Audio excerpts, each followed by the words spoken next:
Get your hard hats ready, because today, we're going underground.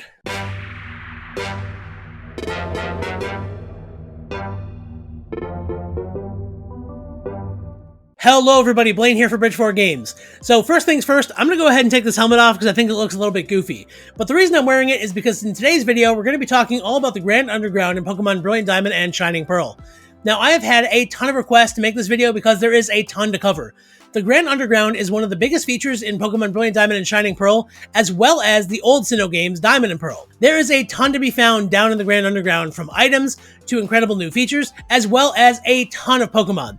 So in today's video, we're going to be giving you a step-by-step guide how to get everything possible out of the Grand Underground and how to have the best time going into the Grand Underground when the games do come out later on this week. So that being said, we're going to go ahead and dive right in, but before we do, I just want to take a second to ask that if you like the videos we have here on the channel, please make sure that you actually like them by hitting the thumbs up button, and of course consider subscribing to the channel to become part of our amazing community, ensuring that you never miss any of the awesome videos like this one. Alright, so now the first question we have to tackle is, what is the Grand Underground? Now, everybody knows that's going to be a big feature of these games, but not a lot of people know in sort of black and white terms what we're dealing with here. So let's go ahead and take a look. Now, don't panic, but this is a map of the Grand Underground, and yes, it is huge, we know, but together we're going to get through this, and it's not going to seem so scary once we kind of get a little more info here. So, much like the overworld in the Sinnoh games, the Grand Underground exists underneath it, and is, kind of a connective series of tunnels and then big areas where there's Pokemon gathered. So, the way this is going to work is once you get the requirements to go into the Grand Underground, which we're going to cover in the next topic here, you are able to access the Grand Underground from pretty much anywhere in the Sinnoh region. Now, you can't be, inside buildings, you have to be outside, and you also cannot be in, Victory Road or things like that, or the, Pokemon League. That doesn't work. However, pretty much anywhere else, you're able to go ahead and drop into the Underground, traverse through it, go exploring, and then pop back up into the overworld whenever you're ready. Now, I know what you're thinking, and no, you cannot enter the Grand Underground, then walk over to the islands where Darkrai and Shaman are chilling out, because it just doesn't work that way. They don't have a corresponding spot in the Grand Underground, and they're not really programmed in the games until you have the events that are given into the games. Now, they are in the code chilling out, as many of you are going to point out, but they need to be unlocked by receiving those mystery gifts. So, unfortunately, if you're trying to figure out some, unique way to get around that requirement, you can't do it with this method, unfortunately. I kind of wish you could, but in any event. So, as you can see here, the Grand Underground, like I said, is huge. Now, there are certain areas that are cut off from other areas. Now, the reason it is this way is to prevent, you from going all the way into the farthest areas of the Grand Underground before you're ready to go there. But for the most part, a lot of it you're able to explore pretty much as you want. Now, the one big change that we have in the Grand Underground this time around, as you can see, the tunnels are, tunnels. You can see the gray areas here on the map for yourself. But we do see these sort of colored terrain areas in the middle and all around. These are going to be your Pokemon hideaways, and these are where you actually encounter Pokemon. Now, each one of them is different, and we're going to tackle those too, but just keep in mind, these are the areas where you want to go if you want to get some of those really cool Pokemon that are chilling in the Underground. Alright, now I think we have a pretty good handle on how all of this works, so let's go ahead and hop back and talk about how you actually access the Underground. So, accessing the Underground is actually really easy. It's going to be just part of the main playthrough as you go through the games. Now, there's a lot of features that you're going to need to, kind of figure out once you get down there, but the cool thing is that, for most of it, the Underground actually kind of holds your hand as it teaches you how to go exploring it. Now, a lot of people don't like hand-holding in Pokemon, especially if you've, played a bunch of Pokemon games, you probably know how this works.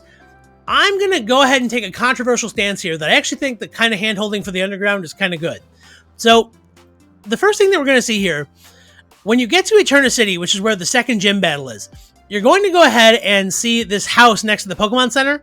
If you go in there, you'll be given your Explorer Kit. And what you can do is you can actually use it to enter the Grand Underground right away. Now, the man who gives you your Explorer Kit is also going to give you some missions. I think there's 5 of them, which are going to help you explore the Underground, kind of understand the features, and kind of, figure out what you can do down there. So, again, once you get to Eterna-City, go see this thing, and you will go ahead and get that kit so you can go underground right away. Now, the really cool thing, again, like I said, if you are above ground and access, use your Explorer Kit, you'll see that hole open up and you sort of fall into the Grand Underground. So you can do it in any area like this. You can do it in the city, in like a wild grass patch, but you can't do it inside of any buildings, which is something to keep in mind. So now, when you are in the Underground, what can you do? What's the big deal? Why is this so earth-shatteringly cool? Well, there's a lot of features and a lot of really neat things that we need to talk about. So, first of all, it is an underground. It's a big mine, basically. So you're able to do a lot of digging for treasure. So what kind of treasure can you get? As you can see here, when you're walking in the Grand Underground, you're going to see these like yellow diamonds like we see here over on the left-hand side of my screen. That is an indication that you can dig there.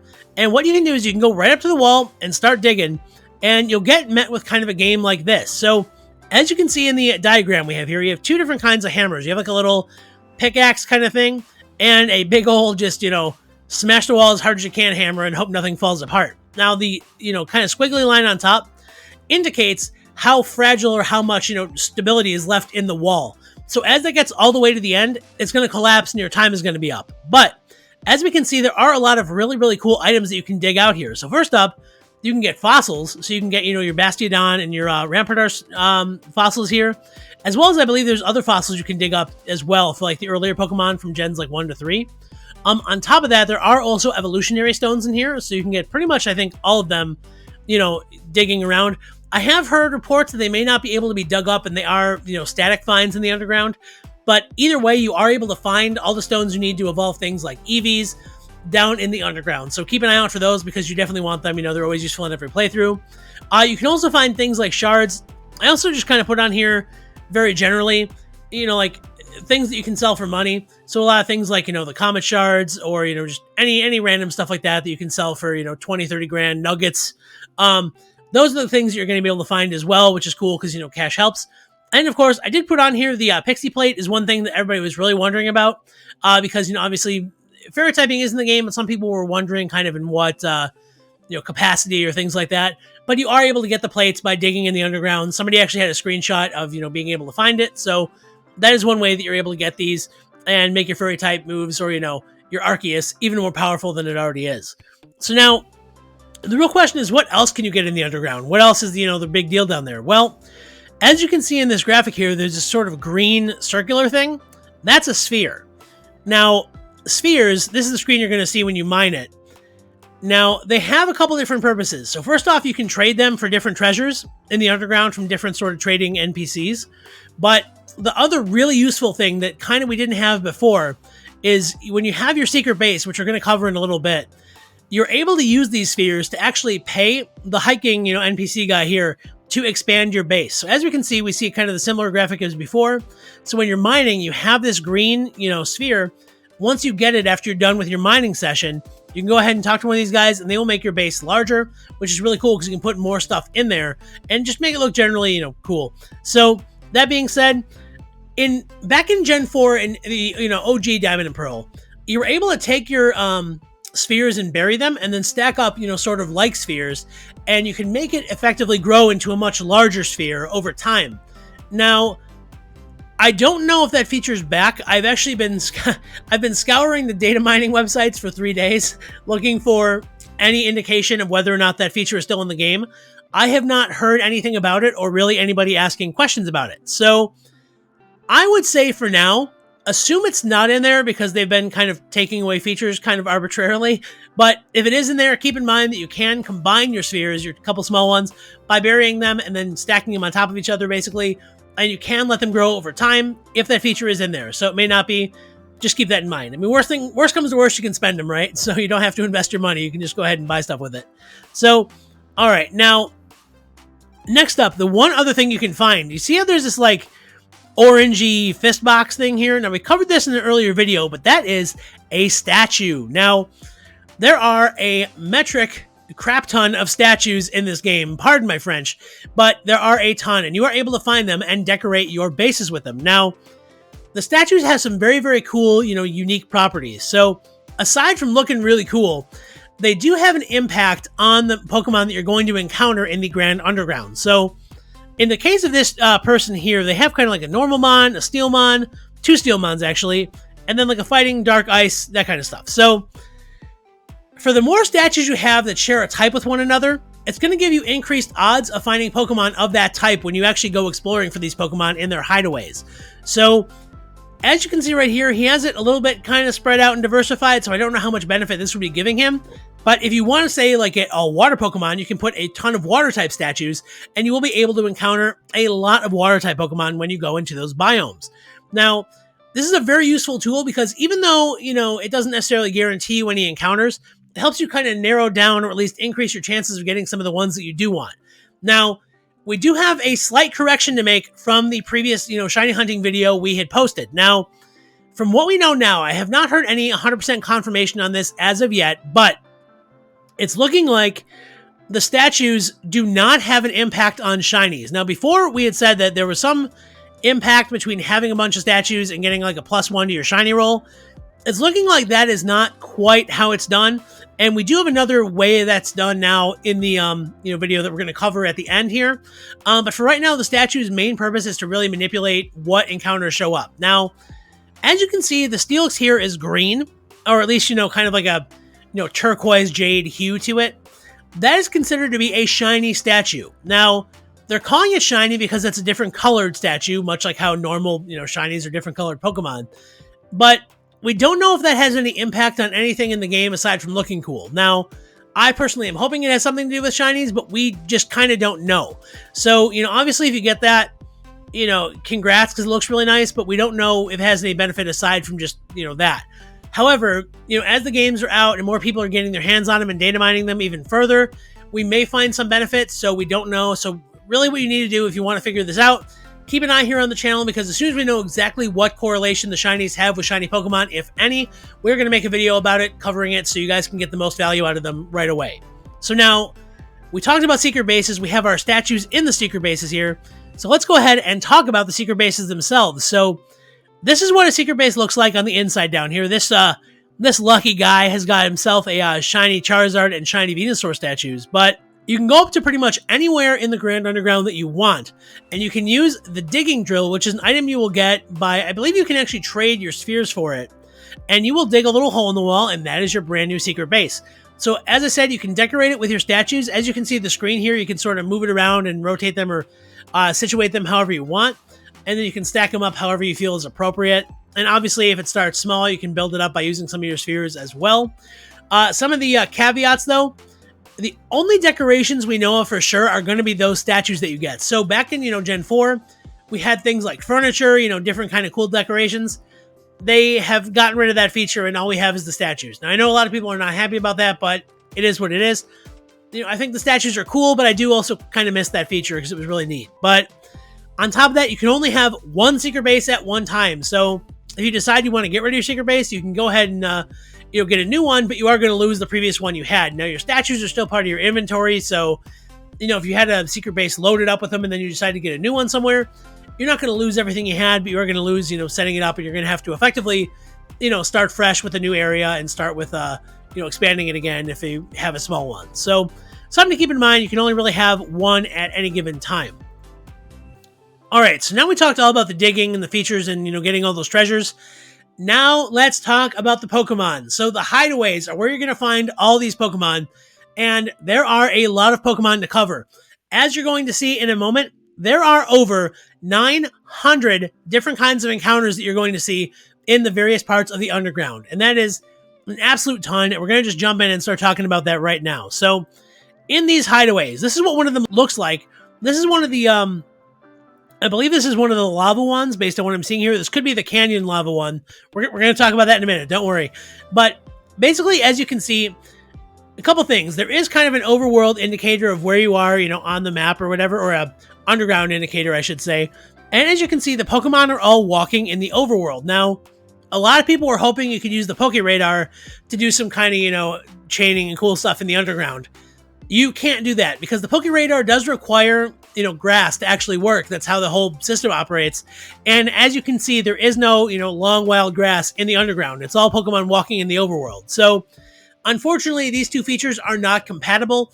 But again, it is really cool to see just kind of how this is all put together. It looks very nice. Obviously they still have kind of the jagged edge here to kind of make it look sort of like, the retro games, but it does have a kind of a nice degree of polish. It really reminds me of the other Switch game, like the remake for Link's Awakening, because it still feels very retro, but very modern and polished as well.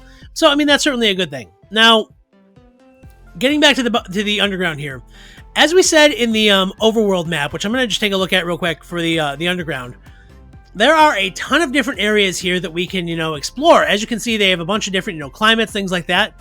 So each of these are going to be a different biome, and we're going to go ahead and talk about those right now. So to cover the small squares here, those are going to be the small biomes, and then there's going to be the large biomes as well.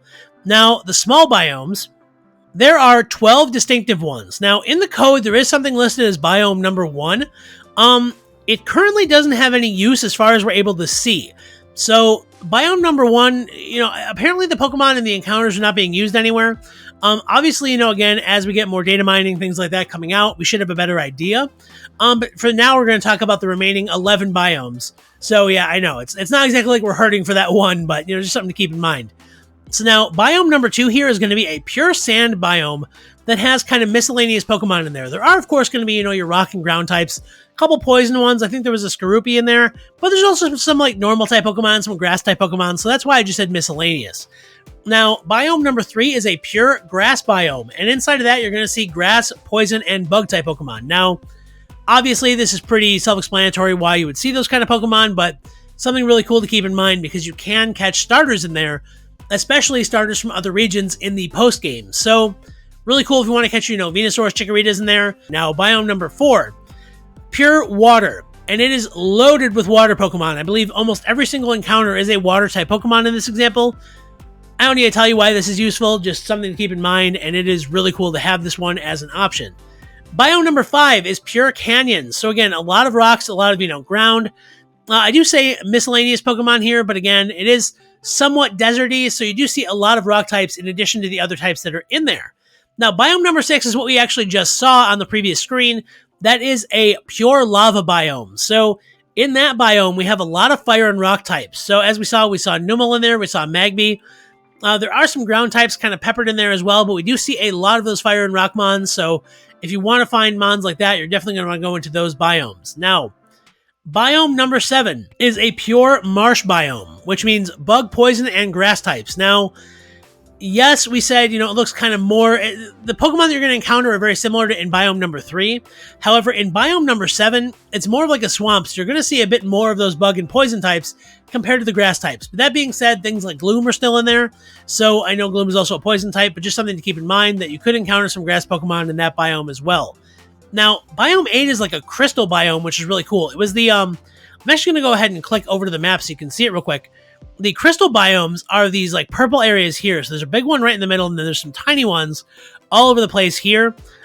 Really kind of neat to just see that because it wasn't really one of the, natural habitats I would think of when I think of like a Pokemon habitat. But it does have a variety of different types, if I'm not mistaken. I'm just going to go ahead and just give you guys a quick rundown of what's in there, just to give you guys an idea of exactly what I'm talking about here. So the Grand Underground, the crystal areas... So they do have some normal Pokemon that show up in there. Like I think there's a Sentret that just kind of pops up now and then.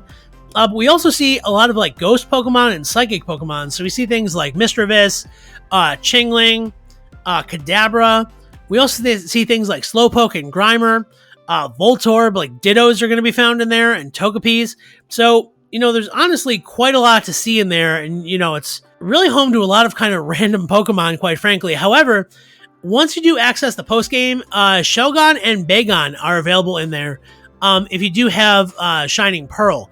So something really cool to keep in mind, if you do want to get those Pokemon, you are able to do that in that biome.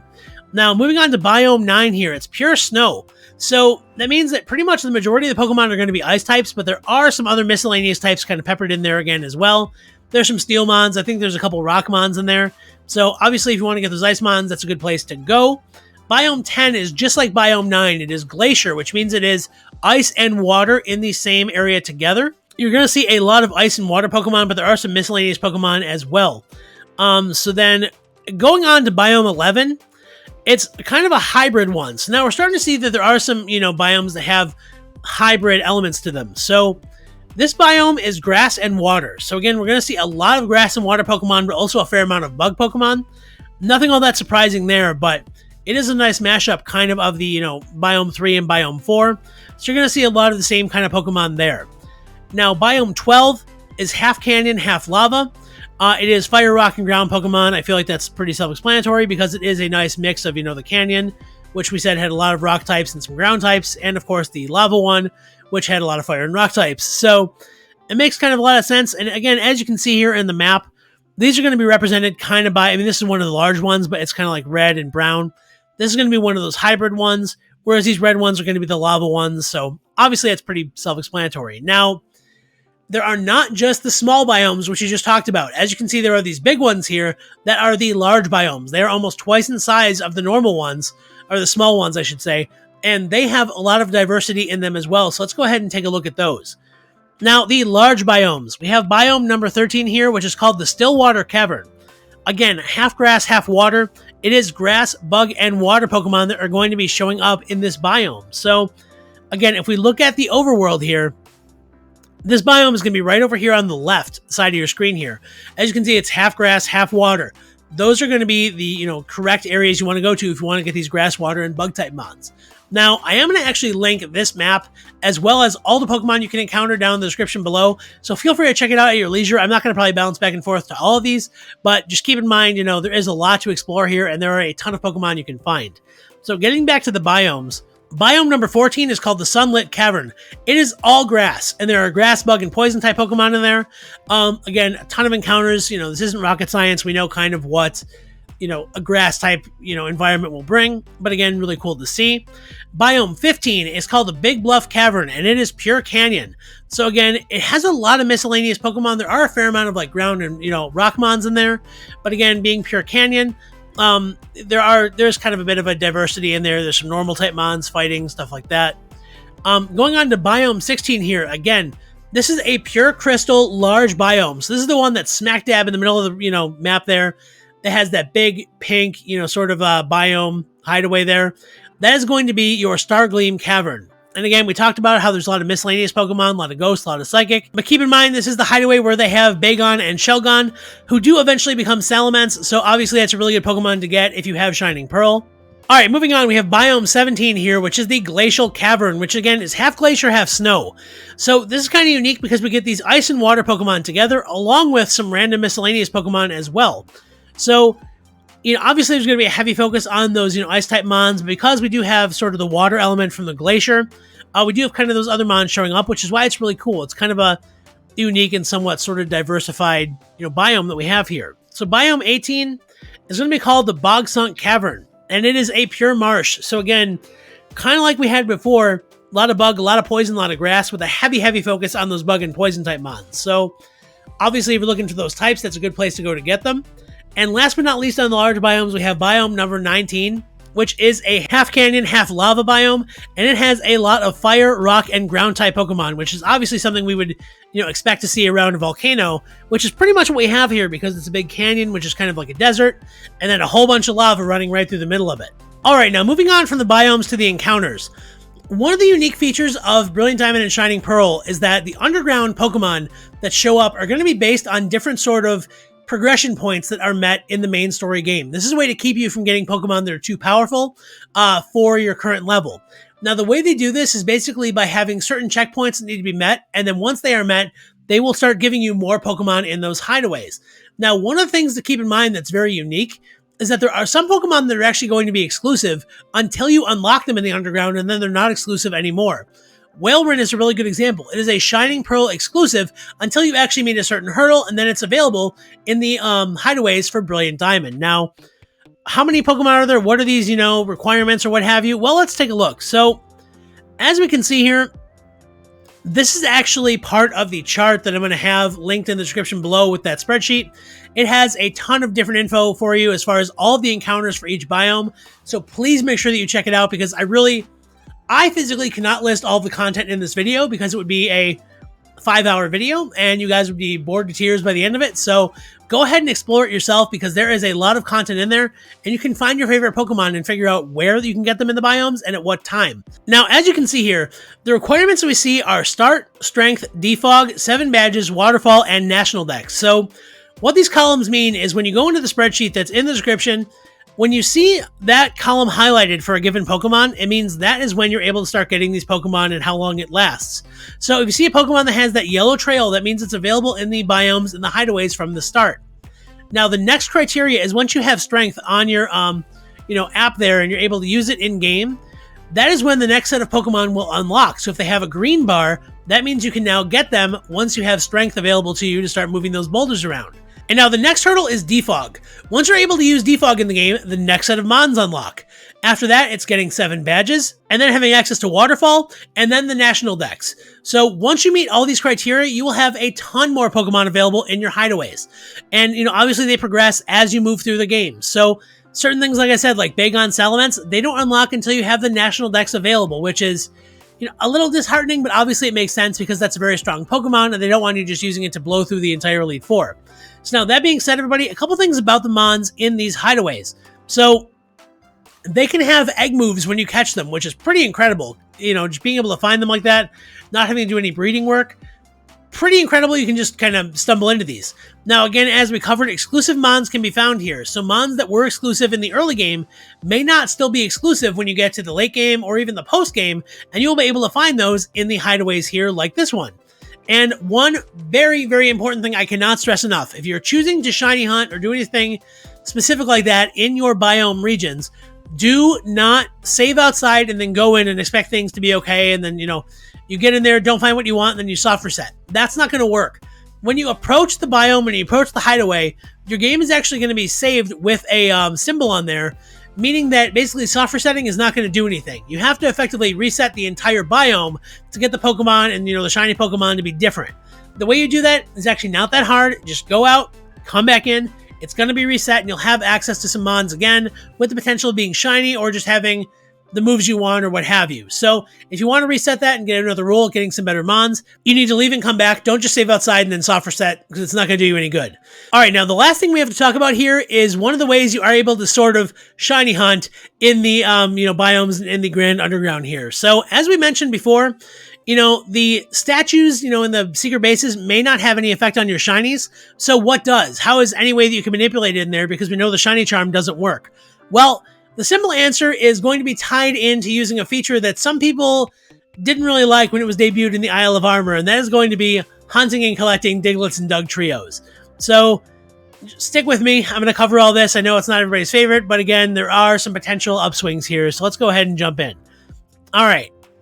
So talking about Digletts, Diglett collecting is back. Yay! All right, so you can collect Digletts throughout the Underground, and you can also collect Dugtrios, and they count toward it as well.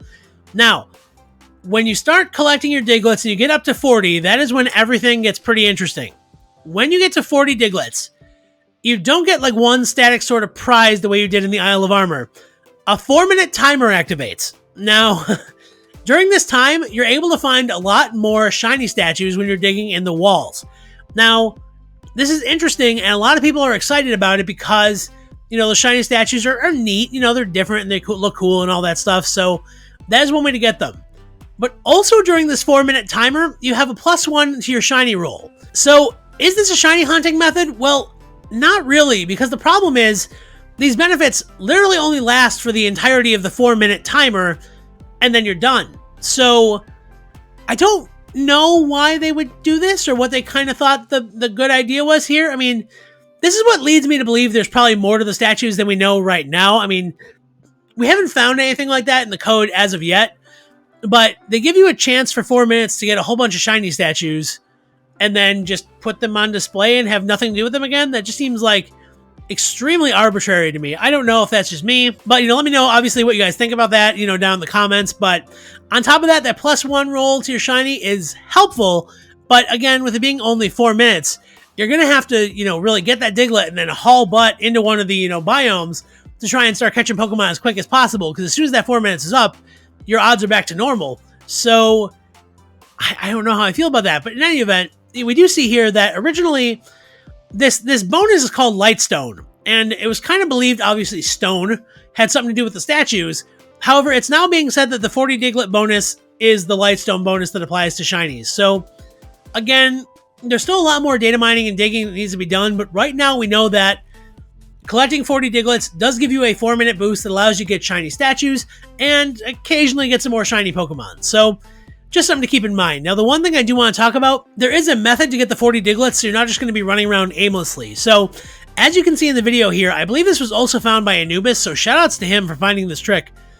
In the Grand Underground here, as we kind of watch, every time you, as we talked about, when you go into a biome or leave a biome, everything resets. So when you go out of the biome back into the tunnels reset, and the same thing with the, biome areas too. So as you can see here, rather than running around aimlessly, to get to 40 Diglett, they are simply leaving the biome and going back in the hallway and then repeating this process. And every time they go back into the hallway is going to reset, and there's a good chance of there being a Diglett or a Dugtrio there. So as we can see there, they didn't get it, right? So they went back into the biome, leave the biome, and boom, Diglett. All right, so now they're doing it again. Leave, go back into the hallway, as we're seeing, and I believe they find a Dugtrio this time. Yeah, so that's going to be your best way to get to 40 Digletts if you do want to tinker around with this. I'm probably going to, because I want my secret base to be real pimp, and I'm going to get as many shiny statues as I can, so I'm probably going to experiment with this method a little bit once I beat the game and get all the content for all of you.